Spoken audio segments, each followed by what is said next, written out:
Estamos de volta com o seu jornal Prêmio News e neste bloco, nesta segunda-feira para você, tem entrevista com o Dr. Renato Sanches, que mais uma vez nos traz um novo assunto para o conhecimento no universo jurídico. Dr. Renato, mais uma vez bem-vindo. Muito obrigado, Henrique. Hoje a gente vai falar sobre a questão de crimes contra a dignidade dentro da liberdade sexual, é isso? Exatamente, senhor Henrique.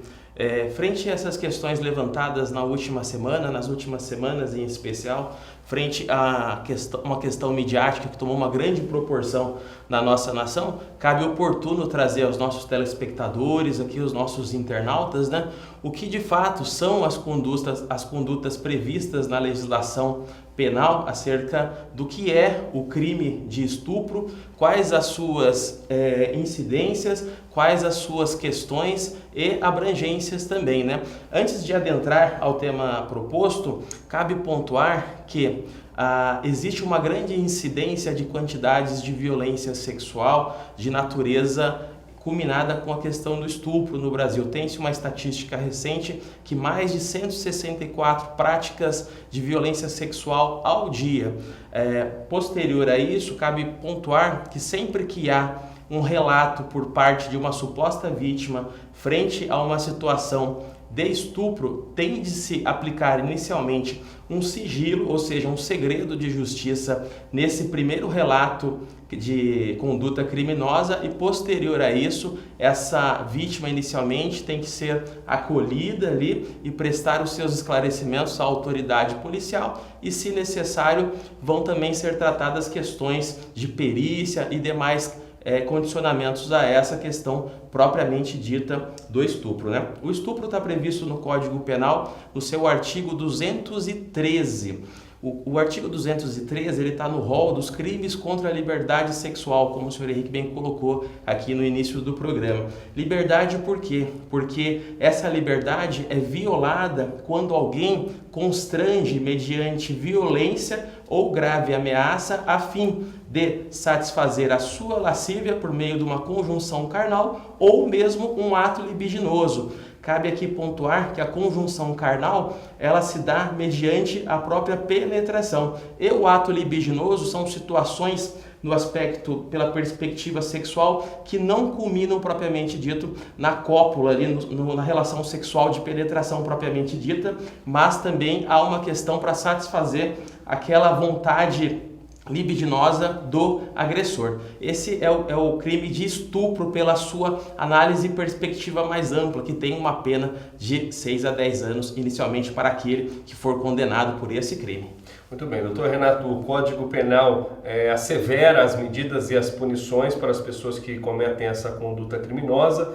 No entanto, as pessoas que sofrem essa barbárie deste crime, elas têm algum amparo de lei, algum amparo legal que tenha ali a tratativa, algum tipo de atendimento? Existe, sim, existe, muito bem pontuado, senhor Henrique, a questão propriamente dita, porque o Código Penal, ele busca sempre trazer uma responsabilização penal, ou seja, atribuir uma pena àquele que perpetra, àquele que desenvolve uma conduta e compreendida como crime na nossa sociedade. Com o estupro se dá da mesma maneira. O objetivo inicial do Código Penal, atribuir essa pena a quem estuprou, a quem cometeu essa conduta criminosa. Contudo, muitas vezes, como se compreende que a vítima muitas vezes é deixada de lado, se dá todo aquele aparato, aquele incremento a responsabilizar, aplicando uma pena alta para um crime de grande repúdio social, mas a própria vítima fica numa situação de vulnerabilidade. Muitas vezes essa vítima, por falta de conhecimento, ela sofreu uma violência sexual, ela deixa de comparecer a um serviço médico de urgência e vai direto à delegacia, onde existe hoje, como bem colocado, a conhecida Lei do Minuto Seguinte. Essa Lei do Minuto Seguinte, ela é de 2013 e ela traz ali todo um aparato de proteção e acolhimento a essa pessoa que recebeu essa violência sexual, e a partir disso é encaminhada ali, no caso, para verificar se não há uma questão de uma infecção sexual transmissível, se tem ali possibilidades de estar contraindo até mesmo uma gravidez, numa situação um pouco mais complicada, e também um aspecto multidisciplinar psicológico também para acolher essa pessoa e, posterior a isso, ela ser conduzida até a delegacia e receber as informações ali, até pela equipe de assistentes sociais e psicólogos envolvidos ali, para que essa pessoa tenha a dignidade de noticiar à autoridade policial a ocorrência de um crime. Muito bem. Infelizmente, os dados são alarmantes, os casos são muito altos, né, doutor? Tem crescido muito no país. E o que a gente espera é que o poder público e o judiciário cada vez mais estejam envolvidos na causa. Uma outra dúvida que eu tenho, e acredito que quem esteja em casa também tenha essa dúvida, é com relação às pessoas que afirmam que foram violentadas em uma atitude inverídica e posteriormente é descoberto pela justiça que essa informação não coincide. Como ficam esses casos para a justiça? Perfeita análise, senhor Henrique. O importante sempre é reiterar que as pessoas que sofrem essa violência, essas vítimas desse crime de natureza sexual, apresentamos somente o estupro ali, mas nesse rol há diversos outros crimes também correlatos com a violência à liberdade sexual das pessoas, tá bom? E a partir disso, o que fazer nesse ambiente referente às pessoas que porventura querem utilizar de alguma maneira, atribuir uma falsa comunicação de crime, caluniar ou mesmo denunciação caluniosa, como tem se falado tanto na mídia, né? Vamos pelo do menos grave para o mais grave, né? Inicialmente, as pessoas que atribuem a outra a prática de uma conduta criminosa por meio de um relato, de um fato, como já dissemos nos programas anteriores, elas incidem ali no crime de calúnia previsto no artigo 138 do Código Penal. Agora, se esse relato de crime ele chega até a autoridade policial por meio de uma falsa comunicação de crime, esse inicia todo o aparato ali administrativo do inquérito policial nessa seara inicial, ou até mesmo na questão propriamente dita da ação penal, contudo, sem atribuir a responsabilidade específica de alguém, a gente tem a comunicação de falsa notificação criminosa. Agora, partindo desse pressuposto que a pessoa foi até a delegacia, relatou uma conduta criminosa e atribuiu, indicou quem supostamente a praticou, sabedora de que a pessoa é inocente, aí ela vai para denunciação caluniosa, onde as penas saem de uma medida de meses para anos, ou seja, a atribuição ela aumenta propriamente dita nas penas referente à gravidade da conduta. A primeira, no geral, falar que a pessoa cometeu um crime. A segunda, no aspecto de comunicar à autoridade policial, sem atribuir quem foi. E a terceira, comunicar à autoridade policial e dar o nome, indicar aquela pessoa que supostamente praticou aquele crime. Essa pena para a pessoa que comete esse tipo de informação inverídica, no caso de calúnia, ela se estende também nos casos da Lei Maria da Penha, porque às vezes ela pode ter alegado uma agressão, quando na verdade não houve, né? Além da questão contra o crime da liberdade sexual. Então, dessa mesma forma, as pessoas que vão cometer e vão falar que a outra pessoa lhe aplicou ou lhe conduziu uma conduta correspondente a um crime, ela está no aspecto da calúnia.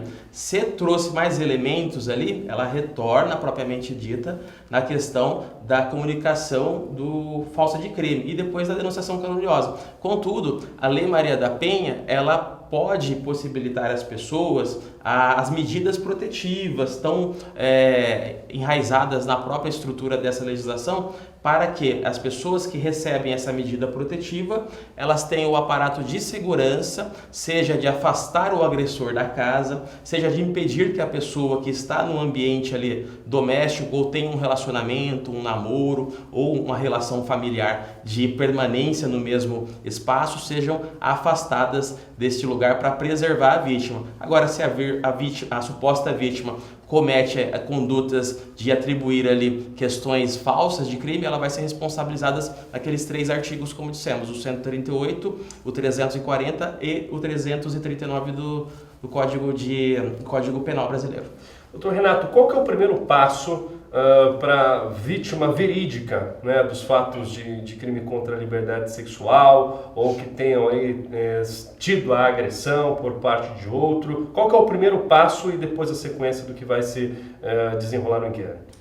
Perfeito. O primeiro passo, se a pessoa sofreu uma agressão, uma violência de natureza sexual contida nesses tipos penais que relatei, principalmente o estupro, no caso do 213 do Código Penal Brasileiro, o primeiro passo é, identificada algum tipo de situação que pode prejudicar a saúde, ou mesmo emocional, intelectual ou física, é recomendado que ela vá à unidade de saúde básica ali e receba esse tratamento, exija esse direito que deve ser proporcionado pelo Serviço Público de Saúde ali por meio do SUS.